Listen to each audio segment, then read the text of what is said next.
To begin at the end.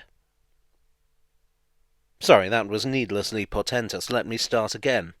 At the end of my videos there is a screen depicting the scenery from the window of a train. This is something I've used since late 2021, although at the beginning of this year I changed the actual footage. Something I get asked a lot about both screens is what actually is that view? Well, both shots are of the East Coast Main Line. The first set of footage I got was a little south of Peterborough, I seem to recall, and the current footage is a little way south of the Scottish border. I took it on my way up to Edinburgh on that one trip where I got, all of my footage of Edinburgh.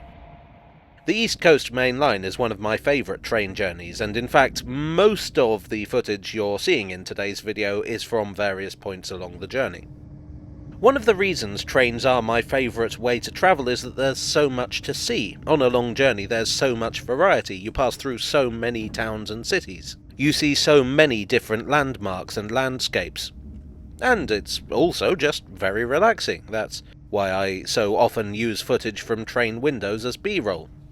So here's a fun fact. Well, it's not super fun, but you know, it's a peek behind the curtain. I'm told people enjoy that.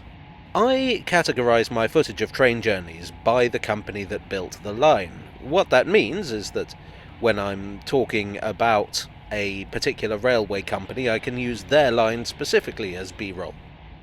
So here is a shot from the London, Tilbury and Southend Railway, which I consider to be very scenically underrated. And here is a shot from the Caledonian Railway on the West Coast Main Line. In the case of the East Coast Main Line, it was built by three different companies: the Great Northern Railway from King's Cross to Shaftholme, which I'm probably pronouncing wrong, the North Eastern Railway from Shaftholme to Berwick upon Tweed, and the North British Railway from Berwick to Edinburgh. The Great Northern section was the last to be completed in 1850. While it was three different companies, the real draw of the line was that it provided a direct service between Edinburgh and London. Consequently, these railways tended to get on pretty well because everyone likes money. They formed a fourth company between them, East Coast Joint Stock, that owned carriages for the Edinburgh to London service.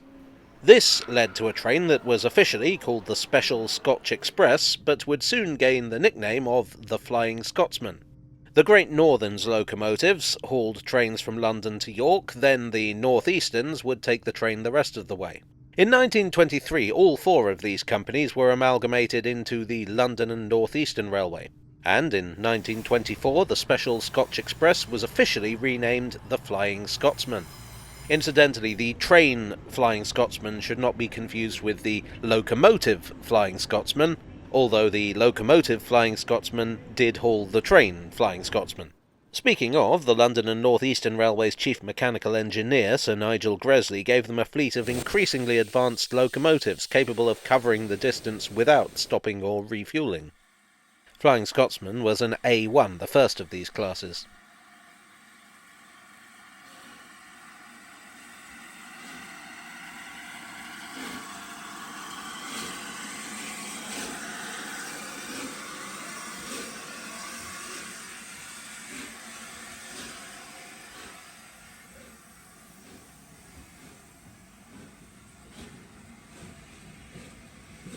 The modern East Coast Main Line is operated by the London and North Eastern Railway, but this is a new company reviving the old name. A lot of modern rail franchises take their name from old companies.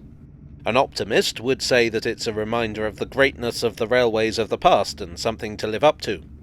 A pessimist would say that it's stolen valour, a purely PR move.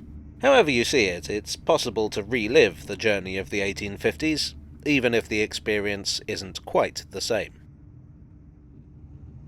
Well, I hope you enjoyed this video. If you did, please do leave a like and consider subscribing for more. I actually got my footage of the East Coast Main Line with many different videos in mind, and only a couple of them have actually come out. Someday I'll have to make the rest. Oh well. I'd like to thank my donors on Ko-fi and Patreon. You are the joint stock to my different companies. And I will see you all again very soon.